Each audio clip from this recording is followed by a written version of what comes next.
I will say, having done a lot of these like Zoom podcasts now, not as many people, do it in a nice setting. I appreciate the staging. It's a very pretty house. Just what my house, the staging. I love that. This is always staged. But behind the computer right now, we have my live show set up in the living room. So that's on the other side of me right now. Oh, nice. Yeah. I mean, that's a whole thing, right? Is, we're having to convert. I mean, this is not, this is just my studio office room. Like, we're all having to convert our own spaces, like our personal spaces, into these sort of semi-public spaces. Yeah, we were having a conversation about that, actually, because it is weird having all the gear. At the beginning, we set up like LED wall, everything in the living room. And we were like, this is a little like invasive because this is supposed to be the, our Zen zone.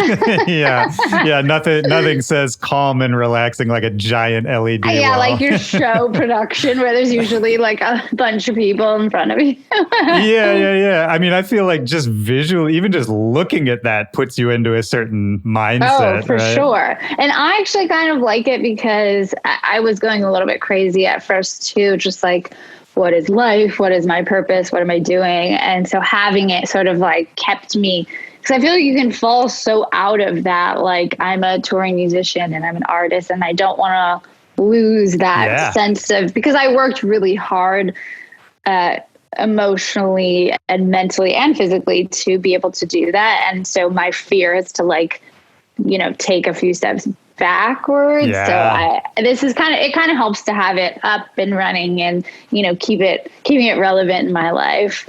Have you been doing a lot of the live streaming stuff? I have, pretty much since I got home March 13th. I had my last show March 12th in Grand Rapids. I walked out of meet and greet and my tour manager was like, hey, have you looked at your phone? Tonight's the last show. And I still had, I think 25 or 30 shows left, and mixed with also all of the festivals and, this summer. So it was really heartbreaking. And then we got home, and I think a week later, everything was set up in the house because it was just like, this is our life now. We have to do this. And it ended up being, a challenge, but a fun challenge. And we were able to sort of like, do a lot of things that we do live and using different cameras and stuff and making it look interesting and cool. So we always kind of like a challenge like that and being able to bring a cool experience to people. Yeah, absolutely. I mean, I was just listening to a different podcast while I was working out this morning, and it was a comedian, and he was saying that at first he was resistant to sort of doing these online shows, to doing Zoom performances or whatever it was. And then over time, he sort of realized that actually maybe this was an ego check moment. I was just going to say it's an ego check. When I was literally thinking that it's an ego check for sure. But and he went on to say that, actually now he's kind of come around to it to look at it as a service that actually, people kind of need to connect. We all need to connect. And even if it doesn't feel the same for him as a performer, that he's actually finding value, in just providing something for people at this point. Yeah, that's kind of how I've had to look at it, because it is weird. You're like, I don't want to, especially being an artist, and for me, my art is everything to me, and the show is everything to me, and I didn't ever want to compromise that. But I think we are all just so caught up in our own bubble and our egos. And, we have to realize that for other people, they're sitting at home and they don't have anything like we have. And it's like, to be able to give somebody that experience and sort of that gift that night I think it's awesome. People really reacted well to it, actually. When I knew I was coming to talk to you, I was thinking about sort of the arc of your career and the way your music has evolved over the years, and then thinking about the current day and this weird quarantine that we've been talking about. To me, there's sort of been this, along with the evolution of your music, and, I think you're always sort of pushing boundaries with your sound and trying interesting styles. You're a hard to categorize artist. But then there's also been this sort of personal, I don't know if I'll call it evolution, but whatever you want to call it, where, originally you would, only communicate, say, in an interview like this, through a synthesized voice, and sometimes you'd hide your face, and then over time you've sort of evolved to just, what you see is what you get. This is me as a person. You put out a song called Group Therapy. As we just talked about, you were on this group therapy tour. And so this narrative that I built up in my head is that it was sort of, you were just connecting more and more directly with the people who like what you do. For sure. And I feel like it must have been an odd moment to have embraced that connection. And it was building, and you were on this headline tour, and then for the world to kind of just disconnect it physically. Yeah, I think you're totally right. And that was probably, it made the heartbreak so much harder because, it was my, first proper headlining tour, and the shows were so special. It's everything I could have dreamed of and I didn't even know could exist. It was everything I wanted the tour to be, and, tenfold.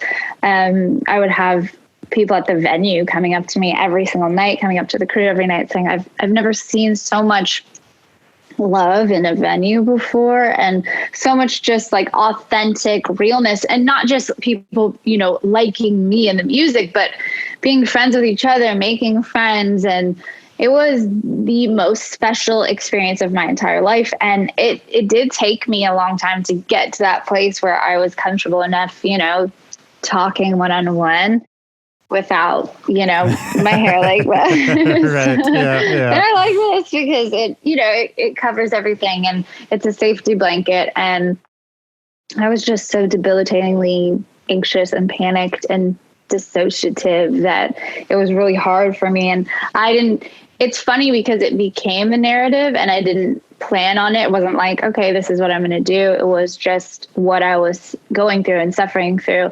And so a huge part of the heartbreak for me was that, gosh, I worked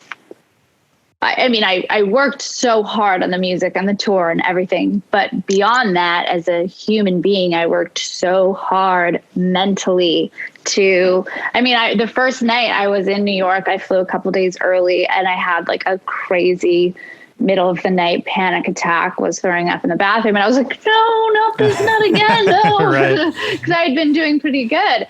And I think it was just, so much pressure. It's my headlining tour and excitement. I think it's all just bundles up into that. And then, so once I sort of got through that and then was able to start the tour, and it felt amazing. It was definitely heartbreaking to sort of, because it's that fear of the next time I start, oh my gosh, I don't know if it's going to be even a year from now. So right. It's scary for somebody that's, had to actually mentally work so hard to even be able to get on an airplane, get on stage, talk to people, so I don't want to lose that. So I'm happy to have these experiences now. Yeah, absolutely. Doing this show and talking to artists like you and so many others, that it's really made me feel better. It is sort of like free therapy. I know. It's so true. Have you been, I know obviously you just put out today, right? I'm Lost. Yeah, new single. And I know you're gearing up to put out a bunch more stuff. Yeah. What part of the process are you in right now? Like, are you doing a ton of these interviews?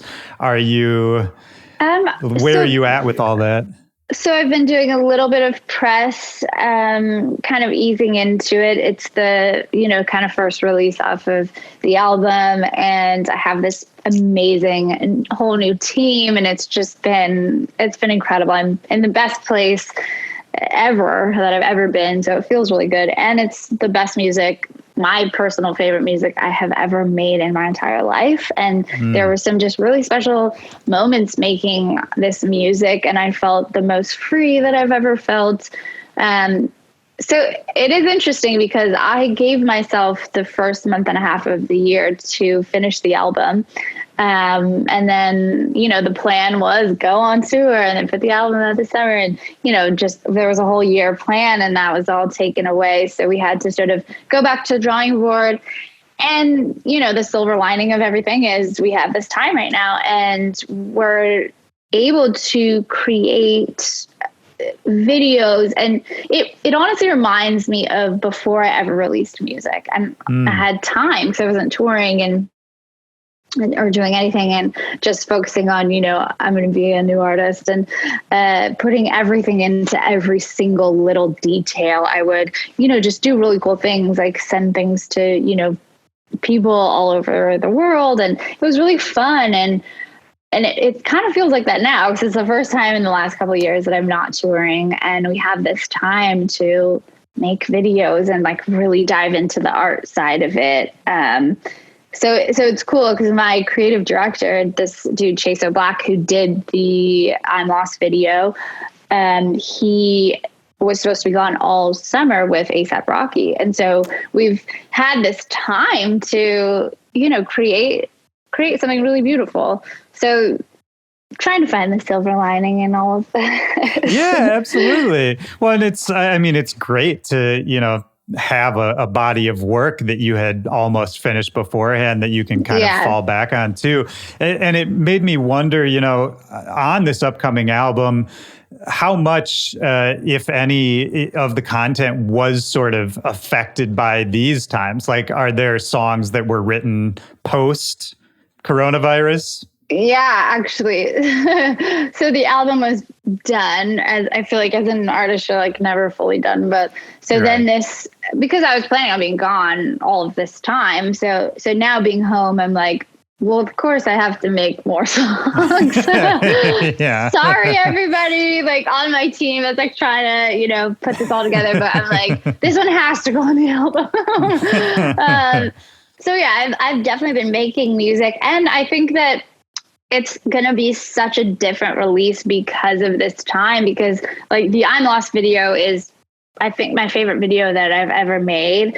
And I love the way it makes me feel when I watch it. And that video wouldn't exist if it weren't for this time right now, it's interesting. So I think the release will definitely be affected, and honestly in a positive way, from having this quarantine. Yeah, I think that's right. And I think that's the best attitude any of us can have, right? Is, you gotta do something. Like you have to. I mean, I definitely let myself sulk for like 2 weeks when I got home from tour because I was like, I don't want anything to do with music. Like, this is so sad. I'm crushed. How will I ever come back from this? It's all over. It's over. But once I got past that, I was like, oh, okay, might as well, we never have this time. And especially, this time with ourselves. So yeah, it's been every day seems different, honestly. Yeah. Every day does seem different. And everything, the world, right. And the same, it's bizarre. I mean, the world's changing so quickly, but then the world's in stasis. It's a totally bizarre time. But, to take it away from this confusing time, you mentioned when you were talking earlier about being a young artist before you had the mechanisms of tour and deadlines and agents and managers and all that. I know less about sort of how you started out. And I think that's a really interesting time for any artist. It is. It's one of the most fun times, I would say, for any artist. And I think a lot of people would say that as well. Yeah. Well, again, I think we're back to that duality again, because I think you're absolutely right. If I'm thinking about myself, the most fun, but then also sort of the most stressful. I mean, at least I don't know for you, but for a lot of people, that's when you don't have a lot of money. You don't, your situation is maybe less secure.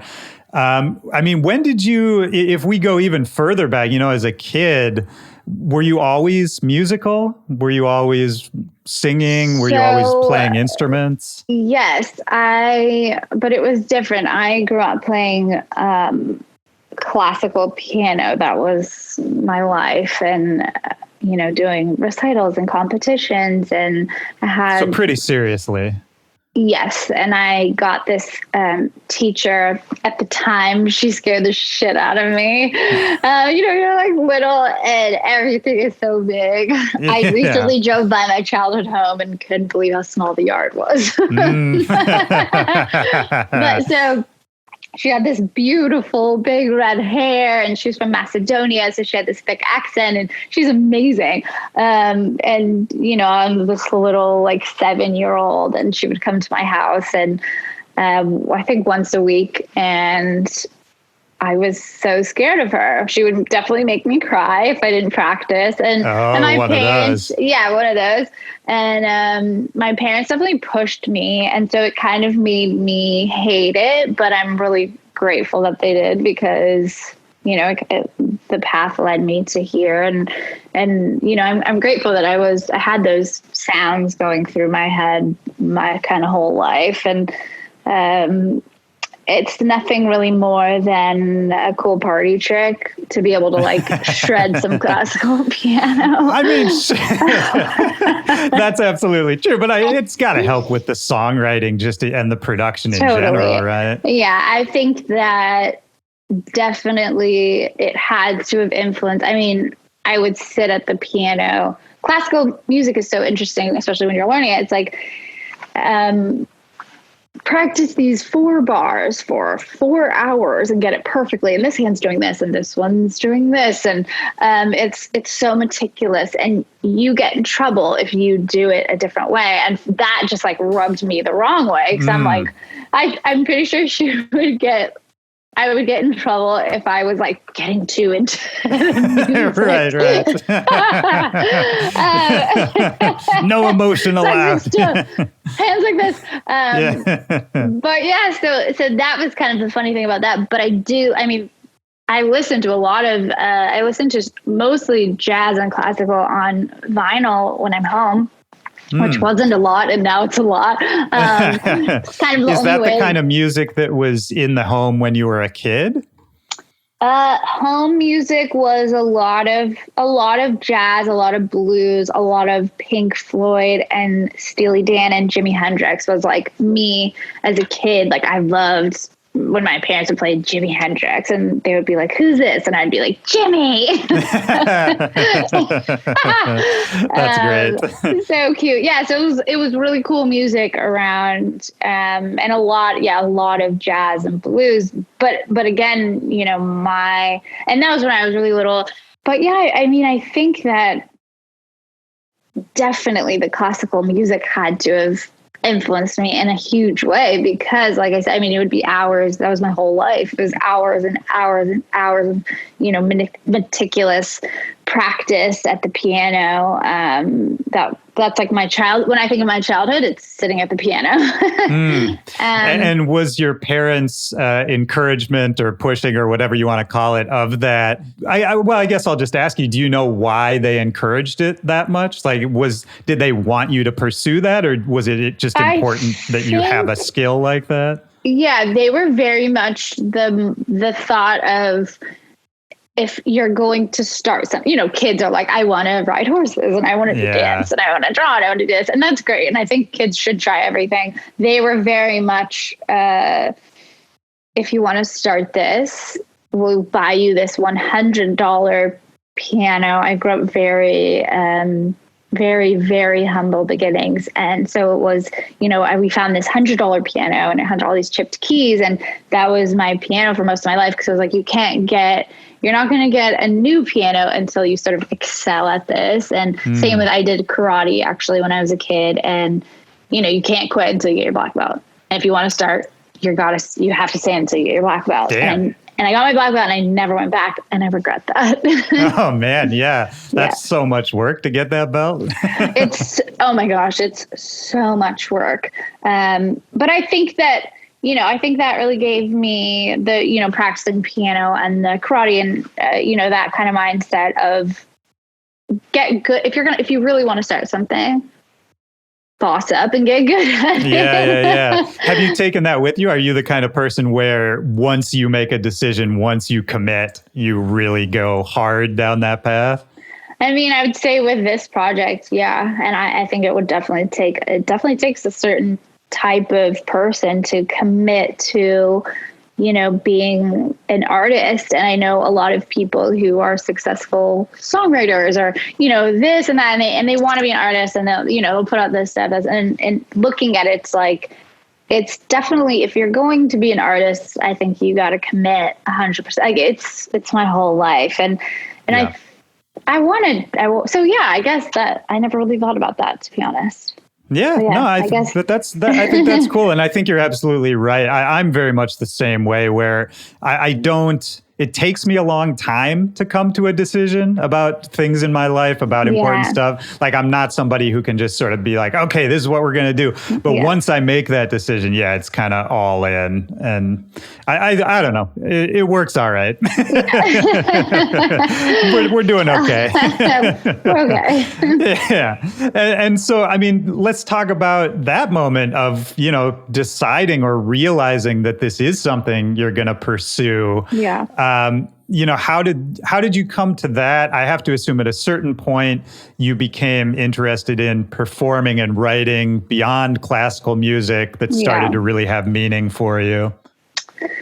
Yeah, I think the first electronic sounding things was one of the Radiohead albums, and somebody, in my life, like a family friend or something, giving me a Radiohead album and listening to that and being like, oh my gosh, I've always been into like alternative music, but when I started to hear sort of like the alternative mixed with the electronics, in analog sounds, I think that was in my brain. And the first time I heard Animal Collective too, it was like hearing those sounds, it was like, I want to make that. And I'd say that probably inspired me. But again, I love beautiful melodies and, songs. I love great songs, and even pop music. So for me, it was kind of like, how can I combine these cool, beautiful melodies that, aren't hard to listen to, that people can grasp onto somewhat easily. Yeah. While having interesting sounds, but then also talking about really serious, important conversations that not many people are talking about. How do we put that all together? Yeah, that's a lot. It's a lot. And I had no idea that I honestly have struggled with my mental health since I was 7 years old, and I never knew anybody struggled until I put out music. And so really? I always say to people, you guys have saved my life, because, people will say you've saved my life. The music has saved my life, the message. And I'm like, no, this has saved me on my entire life. I was alone. I didn't know anyone that suffered the way that I do. And now I have all of these people have become friends, and, we have these similar experiences with our mental health. So I didn't know. I honestly had no idea what this was going to be. And it became so much more meaningful than anything I could have ever imagined, more than it's become like this overnight success. It's not there at all. And I think I thought I wanted that. And then I realized what I needed and what I truly deep down wanted was something with just meaning. And this project, everything aside, had just been really meaningful. Yeah, I mean, that's great. And I think when you can sort of chase a passion like that and then find out that actually, maybe you were chasing something even deeper than that, I know. Which I think that's a special moment. Very, very, very. Well, and to hear you say that up until you really started putting music out, that you didn't realize, how many other people dealt with anxiety and dealt with mental health issues in the way you were, that's almost surprising to me to hear, because that's got to be a large portion of your young life where you must have felt really alone. So alone, because I didn't see anybody else going through it. I saw everyone basically seemingly fine all the time. And it's funny because now I've like been in contact with some people, that I knew from my childhood, and they were like, "Oh, I was like on medication," and I was like, "What? Oh, wow. I had no idea." Yeah. So just no one was talking about it. No one was talking about it, and I think now, luckily, the conversation is it's more prevalent and it's around, and I feel like in some small way, tiny way, I had something to do with it. Yeah, absolutely. And that's kind of the greatest success of my life. And, helping anyone, it's like, if you've helped one person, it's like, that's a life. That's a human life. Do you know how crazy it is to be a human? Yeah. Created out of it's insane. It blows my mind. I can't even think about it too much because I start to go a little crazy because it's just. Yeah. I know humans what you mean. are but I don't think you could ever understand. I don't think anyone could ever understand. Maybe scientists, but still, it's like. Well, I mean, it's either scientists or like super mystic gurus, right? Yeah, exactly. Who are like, I'm enlightened. I know everything. It's an interesting thing. Like, are you a spiritual person? As long as we're on the topic. I think. Yes, I definitely grew up in sort of like a spiritual household that was, everything holistic and all organic, and not that has to do with spirituality. Well, but, sometimes, yeah. But no religion. It was like, love is our religion and love everybody, and yeah. So I think from my parents, it was always like before dinners, we would all hold hands and sort of give thanks, and not to any God or anything, but to the universe. And I think that's really beautiful. And life is, so much about just gratitude, I think. And it's so hard to find that sometimes. Oh yeah. So hard. But yeah, I think spiritually, I think definitely it's from my parents for sure. Kind of a little bit hippie-ish parents. And yeah, but I mean, I'm definitely not over the top spiritual or anything. I don't know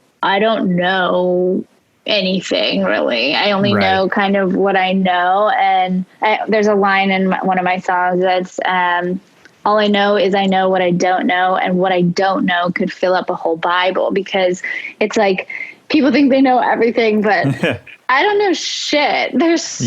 I have no idea. And so, I mean, it just. Well, and there's a famous quote about that. Yeah. Well, there's some quote that I'm now going to butcher, but it's basically the irony of life is that, it's not really until the time when you die that you kind of start to understand what all of it was about. So true. Wow. Yeah. That's life and death are the craziest things in the world to me. 1000%. And so it's interesting to me, if it's not coming from, if any of this spirituality, whatever you want to call it, is not coming from a religious background, but then your project's name is Elohim, which is God, right? Yeah. Ironic, isn't it? Yeah. Well, and usually I don't even really get into asking people about the names of the projects because I feel like that's oftentimes sort of a pointless conversation. But in this case, it does seem like there is, a meaning to you there, or at least, an intention in picking that name. Yeah. And so, I mean, what does that name give you? The name gives me so much. It's interesting. Depending on where you are in the world, this name, I was in Mexico City kind of like right before, I think a couple weeks before lockdown. And I did some TV press there, which was so fun. And they absolutely adored the name and thought it was just the most beautiful thing. And I was like, wow, I haven't had like this much excitement over a name in, ever. And so it's interesting. It kind of reminded me that the name took on its own meaning for me, because I was at this place where I was so insanely insecure. this girl. Right. The hair over the face. You know, I was like hunched over. I weighed 100 pounds at the time. And, you know, I was going through a really hard time. And I think that the name for me just sort of like helped me embody this woman that I wanted to be. And I had to shed like child me and never feeling like you're good enough. And I had to really take on this persona kind of in order to grow mentally as a human being. It was like I had to almost trick myself into, you know, thinking that I and feeling like I am the woman that people see me as. Yeah. It's like you come up with a character and then you become that character almost. Yeah. And it's kind of like, and I think that that's a beautiful thing. And I think that, you know, anyone going through these transitions in their life, it's like, embrace that. You know, I got a lot of shit from people in my life, you know, they didn't understand. And for me, it was like, I have to do this. I have to fully embrace this. And I think people are starting to come around to it and understand, because I just had to break all of the childhood. I just always felt like this tiny being, and I wanted to be free from that. And this name, weirdly enough, helped me do that and helped me, you know, embody it. So it's kind of taken on its own meaning. And I know that there's so much history behind the name. It's the first ever name that was used for a god. And, but there's all these like there's a whole alien thing about it. There's a lot of different meanings all over the world and universe. And for me, it kind of took on its own beautiful meaning and helped me get to where I am, not career-wise, but of course, human being-wise, you know? Yeah. And I like that too, because to me, what I take from it is, you know, if it's not a religious background, but you know, you can call yourself basically a god. It's like, then we're all gods in a way, right? I mean, isn't everything like, I will be driving around. I'm like, how do cars exist? How do planes exist? Everything is made up. Where did it come from?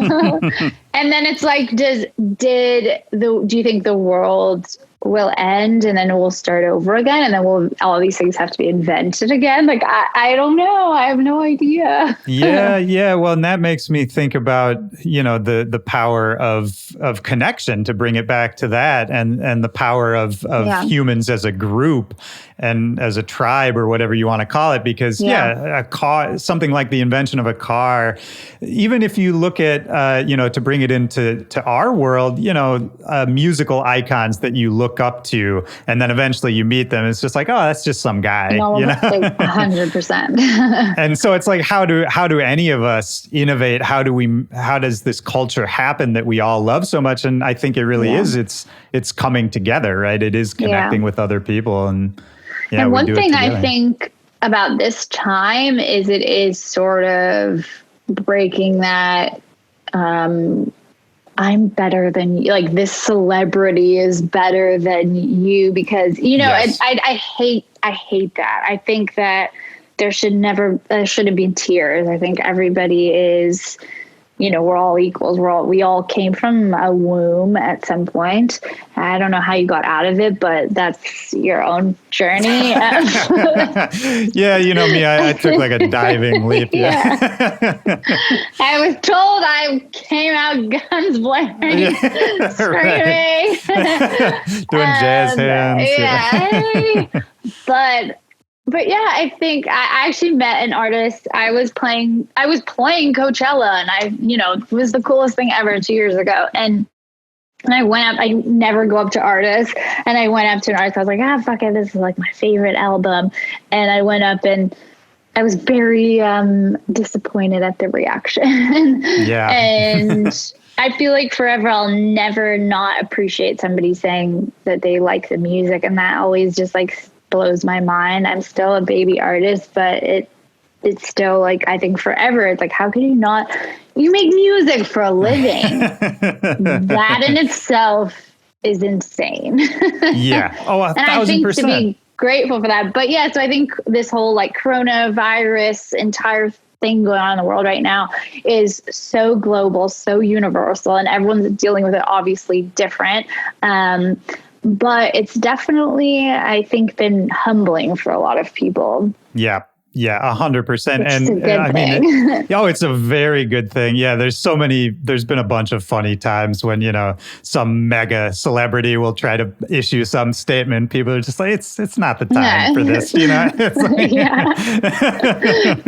like, like the structures that make this celebrity important are not here right now. Exactly. Yeah, no, it definitely made everyone much more human, which I think is a really good thing. I think so too. Yeah. And we don't have to, we'll get stuck on this all day, but I know, I think my last thought on this is that, coming back from this, both for the music industry and for the world at large, it's going to be a slow process and it's going to be tough, but I am hoping we can come back from it and rebuild things a little better than they were. Me too. Yeah. It's interesting. I think a lot of people, realize that they can live without a lot of things, which is good. Yeah, absolutely. And, to bring it back to you and to the music and to kind of those earlier days when you were just getting into it, I'm curious, for you, was there ever a thought that this wasn't going to be the path? Like, was there a moment when you decided, I'm going to do music. This is going to be my life, my work, or was it more of a slow process of sort of writing songs and not having a purpose for it at the time? When I had my mind set on this project, it was like, I'm going all the way and I'm doing this. This is it. For sure. But there were definitely times throughout this because I didn't really know what it was going to become. And then, putting out the music, I'm totally hidden.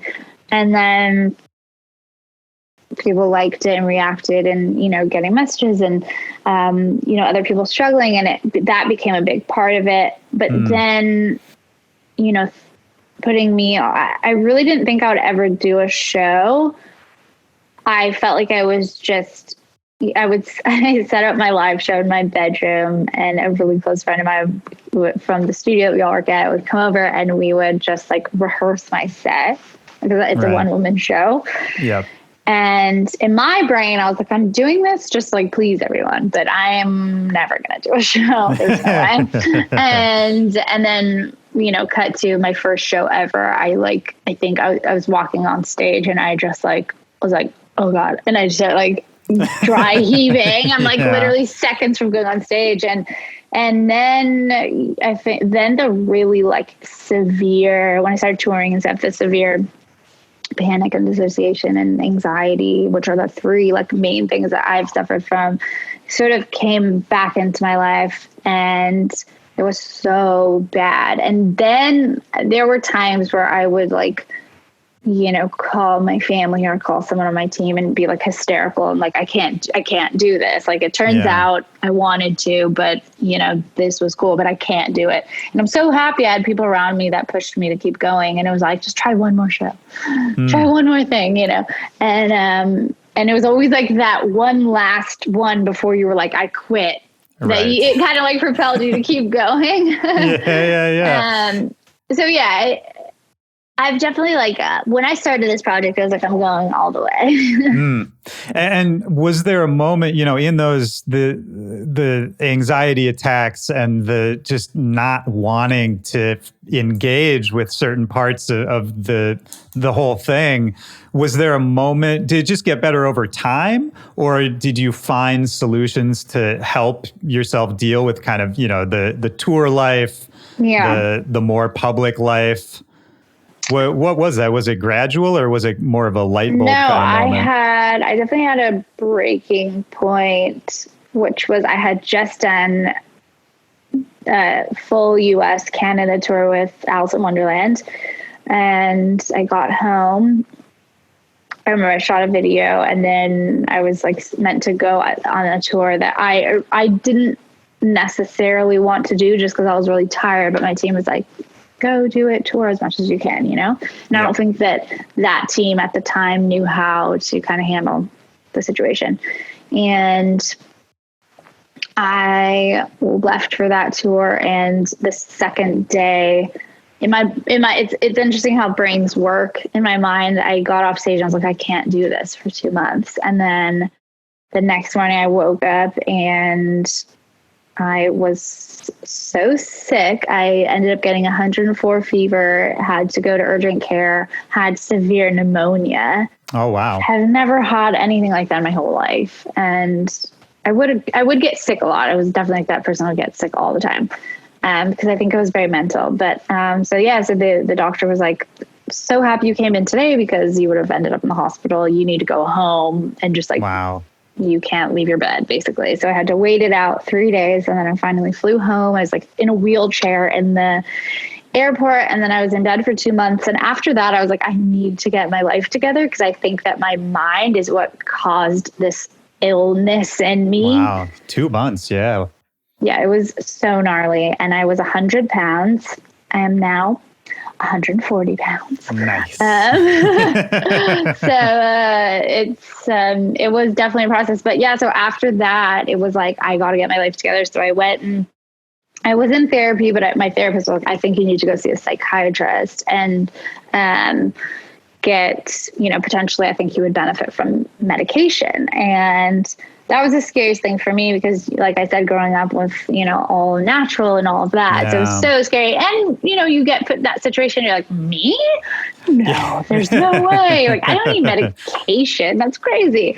Well, plus I think as an artist, we're all sort of sold this idea that you have to be damaged, or that there's a romantic notion of sort of struggling and embracing the struggle, and if you fix it somehow, that you won't have something to contribute. And I see that a lot actually with people who suffer from addiction, and I'm so grateful I've never suffered from any type of addiction, but I see that with, it's almost like the team is afraid to take away the drugs because they don't want to lose that money machine, and it's really sad. Yeah.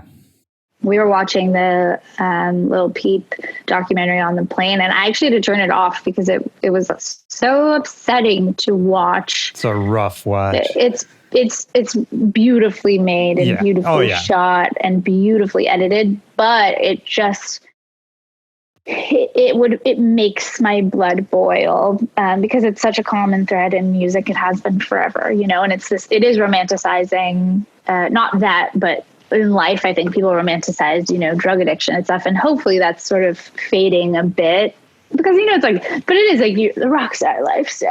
That's so right. Cool. Exactly.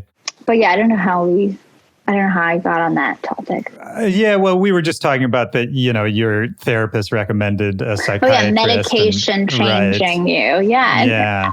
I had people in my life, worried that was going to happen.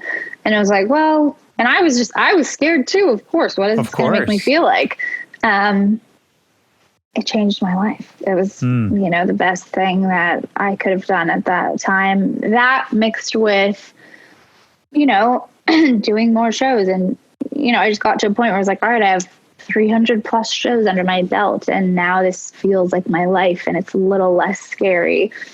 But yeah, I think definitely medication mixed with, exercise and food and eating. My body couldn't really heal, I don't think, because I wasn't eating because I was so anxious all the time. And did you notice in terms of your music and your songwriting, did that feel different, once you were on medication or once you were taking better care of your body? Did it feel different to write music that way? Or did it just feel like you were better equipped to do the thing you had already been doing? You're so right. Yeah, people don't understand that, but that's exactly true. It made the experience so much better. I mean, mentally, physically, I was just so much healthier. So it's like my brain could actually work a lot better at the things that it was already doing. I feel like it just keeps getting better and better. That's why I feel like this new era of music is the best I've ever made. Because it's like when you start to feel confident in yourself and you feel stronger, it's like the best parts of me are coming out, the best lyrics I've ever written, the best, sounds, everything. And I think because the experience was just more pleasurable too. It's just, I think when you're healthy, things are better. Yeah. Yeah, completely agreed. Yeah, and that's mentally healthy too. And right. there's such a stigma around the entire thing. There really is. And I love sort of breaking that down a little bit on this show. And I wanted to talk about your songwriting as well, because I think that's one of the many things that make what you do so unique. Is your music, to me, feels very, very intimate, very personal, right? And you're talking about, very personal topics in a pretty open way.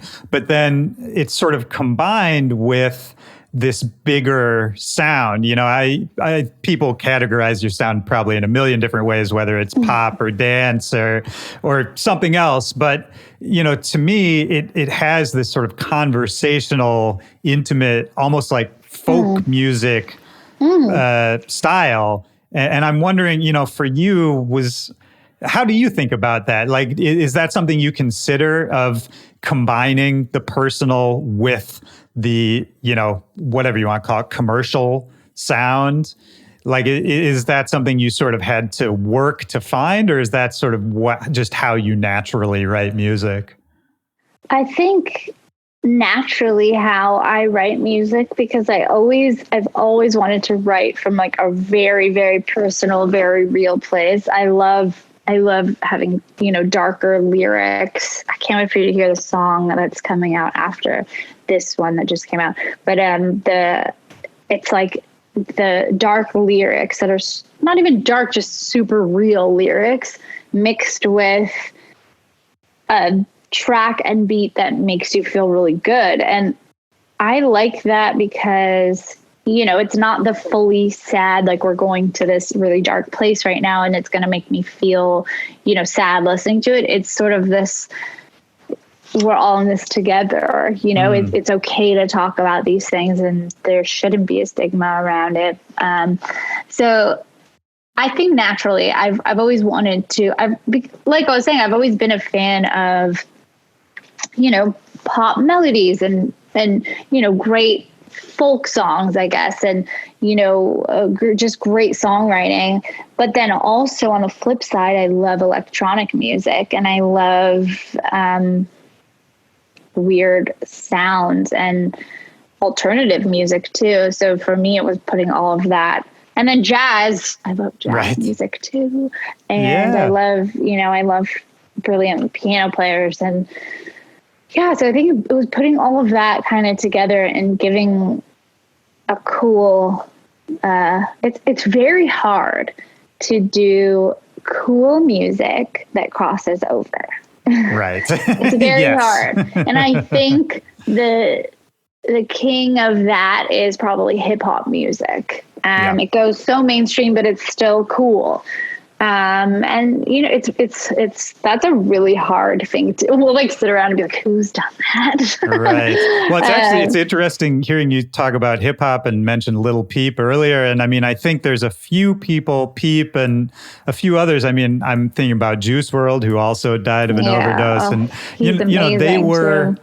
Yeah. These incredible talents, but they were sort of doing what you're talking about, right? Which is they were telling you how they were living, and they were saying, this is not great, but this is what's happening right now. Because I think that's hard to do, to be honest, but also to make it, just digestible to, a lot of people. Digestible to the person that maybe, wouldn't listen to a Bjork or a Radiohead or an Animal Collective, which is that's hard to digest. For me, it's, it's like eating ice cream. But for, the radio listener, that's, you don't necessarily hear that stuff on the radio. And I think it would be really cool to introduce those sounds. It's like sneaky, like I'm going to trick you into listening to these weird sounds by putting this beautiful melody on top. Yeah. Oh, I love that. Well, and I mean, we covered the piano side of it and all that. How did you get into electronic production? I got GarageBand. I got a Mac computer and got GarageBand, and I would just like sample things on the speaker or the microphone on the computer and just make really weird sounding stuff. I'm always like, the weirder, the better. Right. So yeah, and then it just got weirder and weirder, but weirder and more digestible and more real. The process of making this new music, my brother and I, we never worked on music together. And this was, we did half of the album together. Oh, wow. And best writing experiences of my entire life. I don't like doing the songwriters coming into a room and let's like try to make a song. I despise that. If I'm going into a room to make music, I want just instruments everywhere and we just make weird sounds until it's dope. And that's exactly how we did this. Cause I think also when I'm in that situation, the best lyrics, best melodies was just like pouring out of me. I'm not saying this at all to be like, my new album's amazing. For me personally, it was, I went to another level. I'm so proud of myself because I've just always been so insecure about my own writing and producing. And I feel like on this one, I'm the most proud of it that I've ever been. So, just for me, it feels amazing. Oh, that's great. That's so awesome to hear. Thank you. And to work with your brother. So he's a musician as well, I take it. Yeah. So he's an incredible guitar player. And a year ago, he built a studio underneath his house, like gutted it and built a beautiful studio. And I was like, let's try. Who knows how else is going to, work out, but let's try making music. And it was, everyone in my life was like, holy shit, like this was sort of like the missing piece in your life. And it's so funny that it's kind of full circle. I had to become myself, become Elohim, and become this confident woman. I still go through days where I don't feel confident, but of course, I feel much stronger, much more confident in myself now than I ever have. And I had to become that because it was always like the little sister, and I was just always really insecure. And so I think I had to become me in order to be able for this to work. And I'm so happy that we kind of waited to ever make music together because now it's my favorite person to work with now. And we were in the same womb at different times. That's a great way to put it. That's gotta be something. It's worth something. Come on. Yeah. That's crazy. No, that is actually crazy. And yeah, maybe there's some kind of, genetic, something that gets activated when you actually, make art with somebody. It's funny. I didn't even know that we had, we're very close, but I didn't know we even had like similar tastes and sounds or whatever. And we would just reference things like it was either this song, it was maybe this song or another song, but I was like playing the synth line and we both referenced Kidnap the Santa Claus from Nightmare Before Christmas. Have you seen that movie? Oh, sure. Yeah. Yeah. So it's like, kidnap the Santa Claus, put it in a closet. And we both referenced that. And it was like, nobody else would reference that, but we watched that so much when we were kids. And those little things were really just special moments.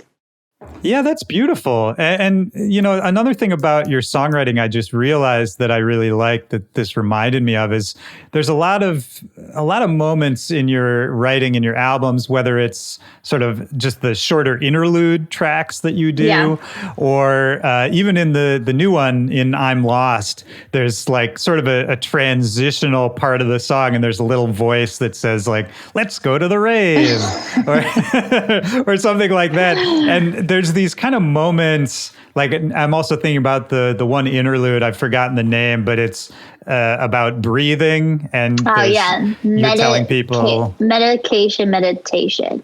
Yeah. And it's like your voice saying like, you're okay, things are okay. It's like you talking directly to the listener. And there's these moments these kind of meta moments where it's almost like you're breaking the fourth wall of like, is this a song or is this just like a person talking to me? And well, I guess two questions on that. One, for those interludes, for those little snippets, how do you decide in just a nitty gritty writing sense, how do you decide this is an idea that needs to be finished and turned into a song versus this is kind of just a random thing that I just think is cool and we're going to leave it like it is? Yeah. Songs I'll usually, especially on this new project, it was like I would, every time I'd go into work with my brother or whatever, it'd be pretty much a full song by the end of the day. So that's been really cool. I feel like I've gotten just better and more efficient, I would say, at making music. It's funny because that one that you're talking about, I remember exactly that day. I was on the way to the studio, this place in Santa Monica that I work out of, and I was doing something totally different. And that's on this project called Brain Dead. And it was done. I had turned it in, everything. And I was on the way and I was like, oh my gosh, I had found this old clip on an old hard drive or something. And I was like, I have to make this into sort of like a meditation thing, because if I was listening to this, I would be so stoked if somebody put, some sort of just telling me it's okay. I just want to know it's okay. Yeah. And so I went in, I was like, I have to make this right now and it's going on. And I don't care what anybody says. And that was how that happened. And then the thing is, ever since I got my first computer with GarageBand, I love just making weird things that turn into absolutely nothing. I have tons of 20-second things. Nice. And so I think I just had a bunch of those. Also, when I first started making the music for Elohim, it was very much this, don't even try to make a song, just find what you want this to, sound like. And so I would just make the weirdest stuff. I'd stay at the studio till 4 a.m. and just make the weirdest stuff and never finish it. Now I'm much more like a finisher. I go in and make a full song. But, so to be honest, what's funny is I'm a huge interlude person, and there are no interludes on this album. Okay, you switched it up. Nice. I didn't even think about that, but I'm such a finisher now because I've just gotten so much more confident in my writing, and I think having a clear brain has made the writing process so much better. I didn't even think about that. That's so really funny. Interesting. But it used to be very scattered, and I'd have this 30-second thing, but I'd be too scared to go back and finish it or not feel capable enough to finish it. So it's really funny. I did not think about that. Yeah, no, that's really cool. That's progress. That's evolution right there. Yeah, totally. And it's cool to then think about those interludes in that and sort of imagine, what they could be. I like thinking about, it's all timing, right?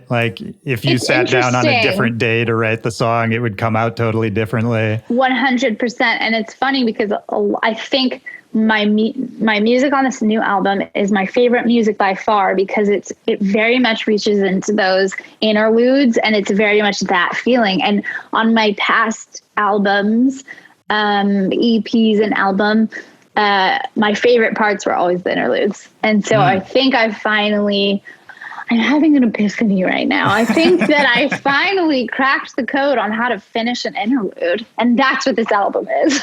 Yes. It's actually all interludes. Oh, that's beautiful. I'm glad we could get there. Yeah. Well, this has been awesome. I don't want to take up too much more of your time. There's so much more stuff I would love to talk to you about. But if you got a couple minutes, I would love to do just a little speed round kind of thing. Yeah, let's do it. Just for a couple things we haven't covered. One of which was I wanted to talk about some of the collaborations you've done over the years, and so I'll just say a name and maybe just whatever comes to mind, what you remember about the song or working with the person. First one I want to talk about was friends of mine and former guests on the show, the Glitch Mob. Nicest people in the world. Yeah. I mean, true. Josh, who is also known as Ua, this is the greatest. I think of this memory all the time. It was a very hard place, but I was on the tour bus in the middle of the night, woke up. Oh my gosh, I'm having a panic attack. I opened his bunk. I'm I'm freaking out. I'm freaking out. I think I'm going to throw up. I'm freaking out. I'm having a panic attack. And he's sat next to me. grabbed my hand, held my hand, and was like, it's okay. It's all good. It's all good. And he got me out of the panic attack in, I think, 20 minutes. Oh, wow. Yeah. Yeah. Really good humans. They are really, really good humans. It's talking about touring with them. If I say The Morning Show, does that bring any memories for you? What is that? Oh my God. Elle's Morning Show? Yeah. Oh my God.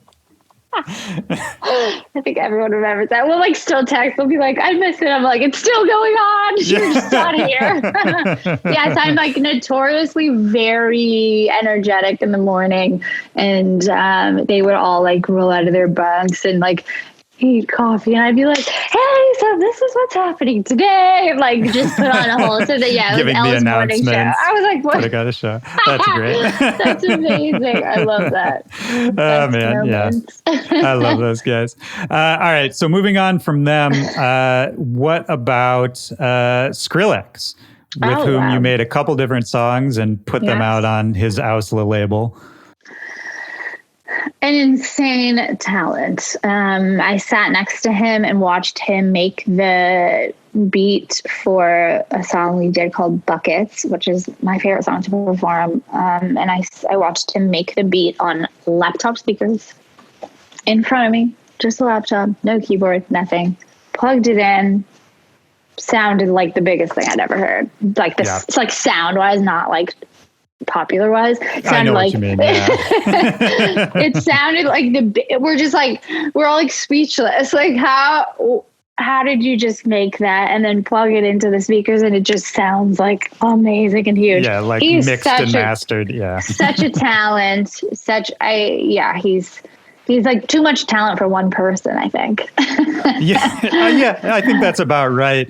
Yeah. And I mean, I was working with him. From what I understand about how he is in the studio, he's sort of the opposite of what I was saying about myself earlier, is that he's just sort of like make a lot of decisions quickly, just commit and keep sort of iterating. Totally. Did you learn anything about writing from working with him? No, because I had written both of the songs. I had written the top line before we actually ever like got into the studio together. Sure. So when we were working, it was mostly just production stuff. I learned that he's just a freak talent. Yeah. Like sometimes you're just around those people and you're just like, okay, I don't know. You're not of this world. Yeah, we are not the same. Yeah. But yeah, no, he's very sweet. I haven't talked to him in a long time. He's really sweet though. And it's a pretty fast process with him, I would say. Yeah, love that guy.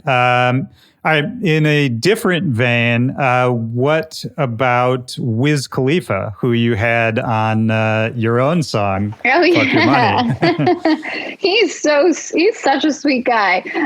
We met when we did the video, and it was pretty brief, but you could tell he was such a sweet guy, because there was a kid waiting to take a photo with him, and he got out of his trailer, and the first thing he did was like get down on his knees, because it was like a little kid, got down on his knees and was like, how are you? You know, he didn't know this person. He could have easily been like whatever, but he took the time to actually like have a short little conversation. That really stuck with me. You could tell he's a really good guy. That's great. Yeah. Well, this has been awesome. I really like talking to you. This is super fun. I love talking to you. Oh, that's so nice. Thank you. Conversational and just easy, which is lovely. Good. I'm glad to hear that. I'm going to wrap it up just by asking one last question. Throughout all of this, I feel like one thing we keep coming back to, and when I was reading some older interviews and press about you, the idea of love just comes up a lot.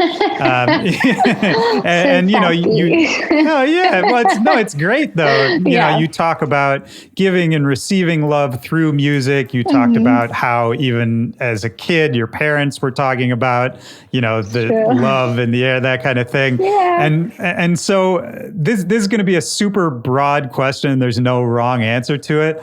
But what's a time in your life, a memory from any time when sort of in that moment, you really felt love or you really saw love? Oh my gosh. I would say the whole group therapy tour was, I cried so many times in those meet and greets and at those shows. It was nothing it was an amount of love I've never, ever experienced in my life. And probably because it was so much love at one time, that me being an empath, it was like love overload. And again, not just like to me, like, oh, I love you to me, but it was love to everyone in this environment. There were so many times in the meet and greets when, and I say meet and greet kind of loosely, that's the term for it, but it was this like group therapy session almost. And I would even give people the opportunity to, and it ended up feeling exactly like group therapy, and I needed it just as much as they needed it. And, we would talk about anything, and I would give them the space. I'd say, this is your time with me, whatever you want to talk about. If you want to come up here, sometimes I would, I would be holding a mic, and I would say, if you want to come up here and talk, if you feel like you need to get something off your chest, anything, we can do anything. This is your time. And gosh, it gives me chills. We would all of us, my crew, I'd see them, just tears. Like, it was just so much love. And I think that's why we were all so heartbroken when it was, canceled. But that was the most love, I promise, I've ever felt in my entire life. That's a beautiful, beautiful memory. I mean, this is maybe the subject of podcast part 2, but what is love to you? I mean, is it like, this is an eternal question that humans have never been able to solve, but but for me, and I'll give a starting point here, because I was thinking about this coming to talk to you. I think what I realized this morning is that for me, I think it's safety more than anything else. Yeah. Gosh, love is so many things, and it can be so beautiful, and it can be so heartbreaking at the same time.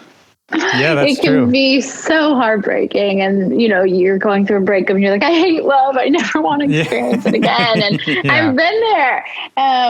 But it always like kind of finds its way back. And I feel really lucky to be surrounded by love. And I've made it my mission this chapter in my life that I only want very loving people, kind, loving, genuine people in my life. And I think love is love. I don't know. Yeah. It's a beautiful thing. Yeah, absolutely. It's something you got to hold on to when you find it. That's for sure. That's true. And nurture it, I think, too. Yes. Like, this is it's not easy, kind of like nurturing all the relationships that I've, formed from, being Elohim, and but it's so worth it. But it takes nurturing, just like any friendship, and there's a lot of hurting people out there. And I think it's important to nurture those friendships and relationships, and inspire other people too to, share love. And it's not always easy, there are dark days for sure. Yeah, absolutely. Just like anything else, you got to work for what's valuable. And you have to know that even if, today you're not feeling loved, or you're not feeling like you love yourself, or that you love anyone, or that love exists, it's, tomorrow's going to be a new day. And life itself is just like, I think it came from love. So it's just a gift. That's beautiful. Yeah. I'm not going to say anything more. I don't want to ruin it. That's great. This beautiful moment. Well, this has been great. Thank you so much for taking the time to talk to you. Thank you so much. This was awesome. We have to stay in touch and actually absolutely. be homies. Yeah, let's do it. Next time we're all out in LA or something, let's, you, me, and Glitch Mob guys, we'll get up. Yeah, that'd be so fun. They're the sweetest. Awesome. They are. You are the sweetest too. Thank you so much. No, you are too. Thank you so much. This was great. This is awesome. Take Peace, care. Love. Yeah.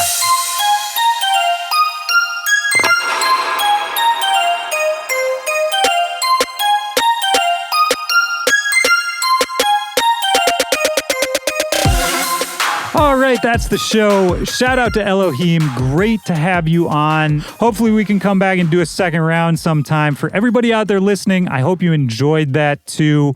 Don't forget, Elohim's new single, I'm Lost. It's out right now, and the remix package drops in 2 days. September 10th is the release date. You can hit the link in the description of this episode to go grab all the new Elohim music. Keep up to date with her. She's going to be dropping a lot more before the year is up. My name is Willy Joy. You can also follow me at Willy Joy or at Back to Back Pod on all social media, or you can just come join the Back to Back Discord server. I'd love to have you in there. The link for that is in the description of this episode as well. Come chat with me. I'm there all the time. Come tell me what you think of this episode. Come tell me what you think of the show. Come tell me what you're listening to. Come tell me, how your day's going. Come tell me how your fish is doing. If you got a fish, I'd like to know how he's doing. Check in with him. And as always, don't forget to subscribe to this show, leave us a rating and a review if you feel so inclined, and don't forget to spread the word. Support this show. It's important. The community around this show is the most important thing. It's the most valuable part of anything that's come out of this show is this community. You're a part of it just by listening to this episode. I'm happy to have you.